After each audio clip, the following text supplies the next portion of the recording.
lanjutkan kembali perbincangan kita dalam Barometer spesial kali ini. Saya langsung ke Pak Din. Tadi Anda mengatakan kita punya Pancasila, kita punya konstitusi, semua menjamin semangat pluralisme di Indonesia. Tapi apakah ini menjadi solusi terbaik untuk penyelesaian permasalahan? Ya, tentu itu adalah nilai-nilai normatif di atas kertas. Yang sangat menentukan adalah perilaku dari umat beragama itu sendiri. Maka saya ingin tegaskan, kekerasan dalam bentuk apapun sangatlah anti agama. Dan apalagi jika kekerasan itu berhimpit dengan sebuah sikap eksklusif, mendesakkan kehendak, dan tidak mau untuk hidup berdampingan secara damai. Saya kira Indonesia yang majemuk itu menuntut kita, dan ini adalah ajaran Islam, dan itu akan menuntut pada muaranya sebuah sikap bersedia untuk hidup berdampingan secara damai, walaupun kita berbeda agama. Dan oleh karena itulah saya kira apa yang terjadi di Amerika Serikat, di Barat, ini adalah pelajaran-pelajaran bagi kita semua. Kita punya modal sosial keagamaan tadi, tapi masih memerlukan waktu untuk itu. Oke, baik. Bagaimana dengan Romo? Ya, saya kira yang pertama negara harus hadir. Ketika kekerasan atas nama agama atau siapapun itu sampai melukai atau mengorbankan nyawa sesama kita, dia harus hadir dengan hukum yang tegas di situ. Itu satu.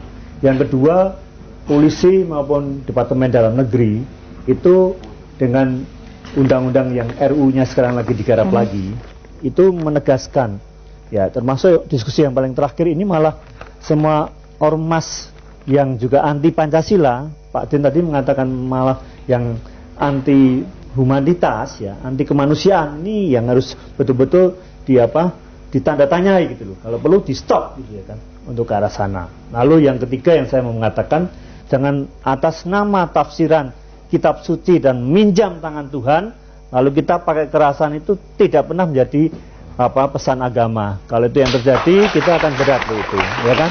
Ini saya kira. Baik, Pak Nasaruddin, sepertinya dari perbincangan ini mengemuka bahwa masyarakat ingin negara ambil peran untuk menyelesaikan permasalahan ini, stop kekerasan atas nama agama. Menurut Anda? Iya, memang harus.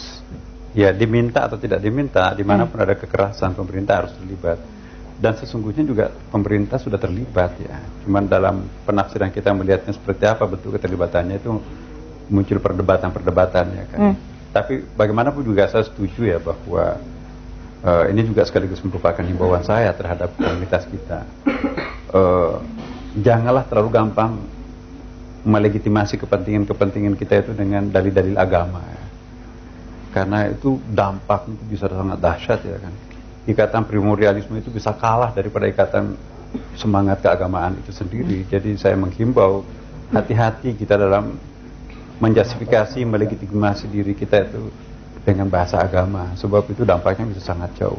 Sudah cukupkah negara melakukan hal ini, Pak Din? Ya, sebenarnya relatif ya. Kalau dari sudut pemerintah tentu sudah. Tapi dari sudut masyarakat madani, saya ingin mengatakan belum.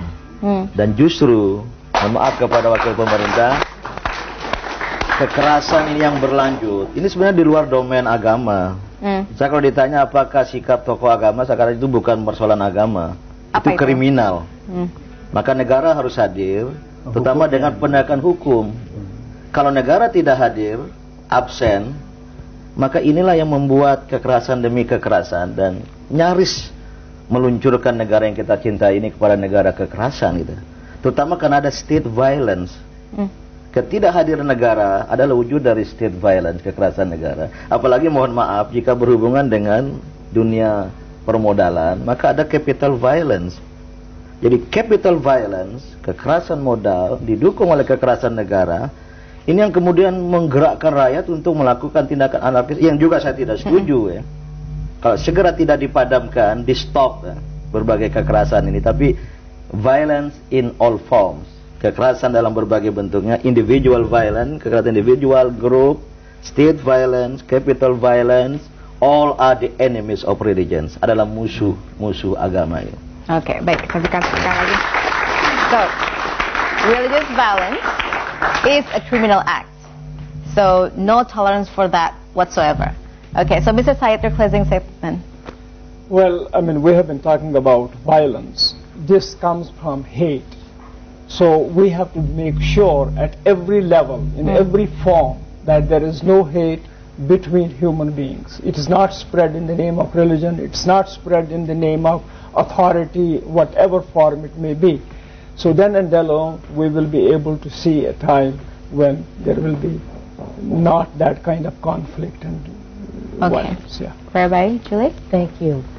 All human beings were created from one human being, that we are all one, and that the fulfillment of our religion is to love and protect all human beings.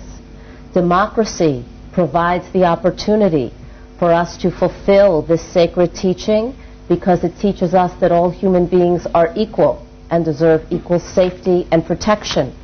American democracy shares this in common with Indonesian democracy and with all democracies of the world. Reverend?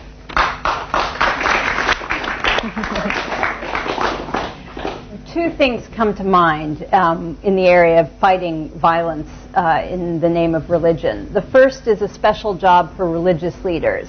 That job is to have courage and to stand up even when your own followers are criticizing you. And I think of the way our church partnered after 9/11 with an Afghan mosque in Queens, in my city, to raise money to rebuild a mosque in Afghanistan that had been hit after the U.S. bombs had gone in November of 2011, because we wanted to show that this was not a war of religion that we shared with our brothers and sisters. We got so much criticism from people in the church who said, why are you rebuilding a mosque in Afghanistan when we have churches that have leaky roofs? And you know, so we got criticism, and we had to be brave and stand up for what we think is at the heart of our teaching.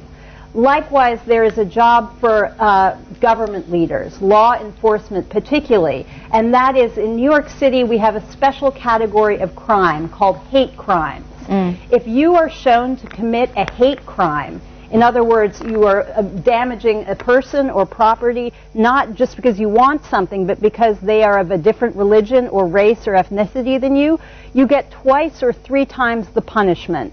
The NYPD is very serious about coming down much harder on hate crimes. And you wonder what would be the message if instead of going to prison for 3 months or 5 months for having killed a religious minority somewhere in the country, you went to prison for 15 years. Because that is something that is so serious that we're going to make a special arrangement for that. Pak Din?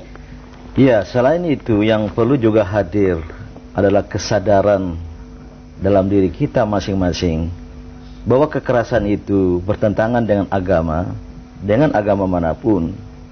Islam menegaskan sebaik-baiknya manusia adalah yang orang lain selamat dari tangan dan lidahnya. Maka jika ada orang yang berbuat kekerasan, tidak menyelamatkan orang lain, tidak termasuk dalam kategori orang baik. Namun, kelompok terbesar yang cinta damai, yang menolak kekerasan ini, marilah kita ajak kawan-kawan yang bergumul dengan kekerasan itu untuk kembali ke jalan yang benar.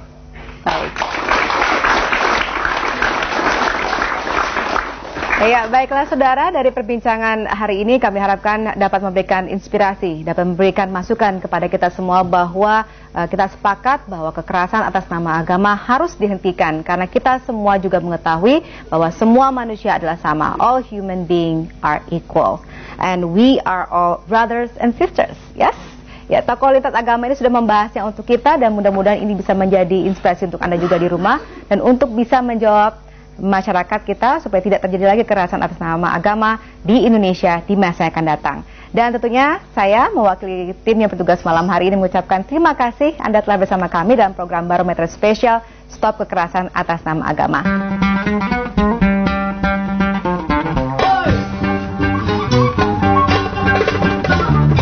Wahai Muslim, wahai Hindu, mari ucapkan bersama La ilaha illallah, bersama satu irama La ilaha illallah, La ilaha illallah.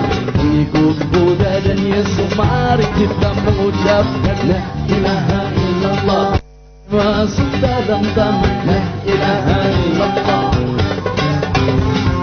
Mari kita jadi satu. satu zikir Allah kiri kanan la ilaha illallah. Ucapannya menyegarkan.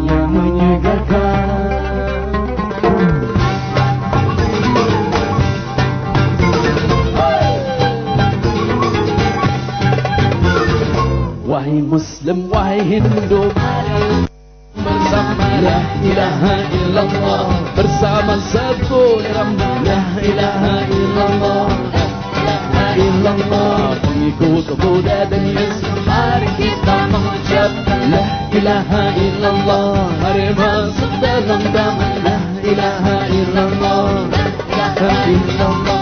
La ilaha illallah adalah laukan asmara, Ahmad adalah perahu, berlayarlah di atasnya.